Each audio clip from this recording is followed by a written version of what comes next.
последней тройке. Вопрос. Что читаем? «Оду к радости» или «Письмо Майклу Дугласу»? Кто скажет, кто его будет? Письмо. Я что ли высказался за письмо? Нет, не я. Я бы за воду Давайте еще раз можно проголосовать. Лисин, давай, а ты что думаешь? Дугласа, конечно. Хорошо. Письмо Майклу Дугласу.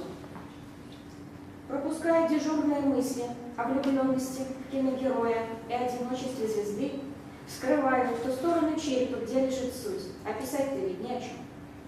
Череп по голове в голове, не душа. Да что там, о Боге и о душе. Но Бог приглядывает за всеми нами, и было бы странно бросить затею с письмом. Знаешь, Майкл, они удивительно тонкие, как пудра, и потом пахнет хреном. Ты пробовал хрен? Эти все, ну, ты понял. Однако детализация настолько глубока, так ни одной спайки и ни в одном веществе не осталось. С этого и начнем. Но когда во сне о 68-м, без разницы, 1000 или 2, Пит Сигер выходит высоким, с натертым от звука небом и носоглоткой в пыли, мы выставим. Когда те, ну ты понял, стреляют, они особенно любят стрелять, покушав десерт и рыбки под сырной корочкой, те и другие падают, пахнет от них тяжело, на кругу и платье все в пятнах. Пит Сигер поет и надеется, что победим, а уже победили.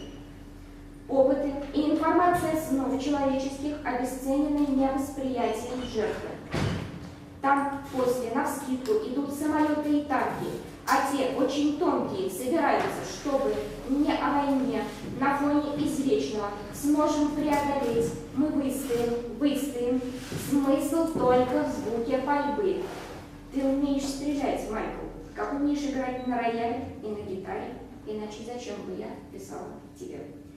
Опыты после смерти в нашей вселенной не стоят и цента. Прочь из страха. Показаться всем этим подонкам смешным наступает в жизни лишь улыбкам. И дисбаланс, и переломы сценария нахрен. Можно добавить васаби или французскую горчицу. Но что было в глазах? Актер смотрит на каждого взгляда, да нет. Что было в глазах? Оскудение Бога. Как его знал человек? Может быть, это не каноничная мысль, не уверена. Бог не устанет. Но человеку надоедает без жизни, какой он ее ощущает. Ничего, ни семья, ни привычка.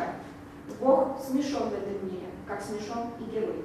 Остается лишь выйти в первую линию, долбанным идиотом, и повторять за ушедшим певцом, вполне испытавшим стыд жизни. Мы выстоим, кто мы? И целиться в рот, чтобы вынесло мозг и промазывать, и получать свою пулю, и снова идти. Снять с себя человека, где сейчас говорят о правах человека. Не отправляю, не думаю.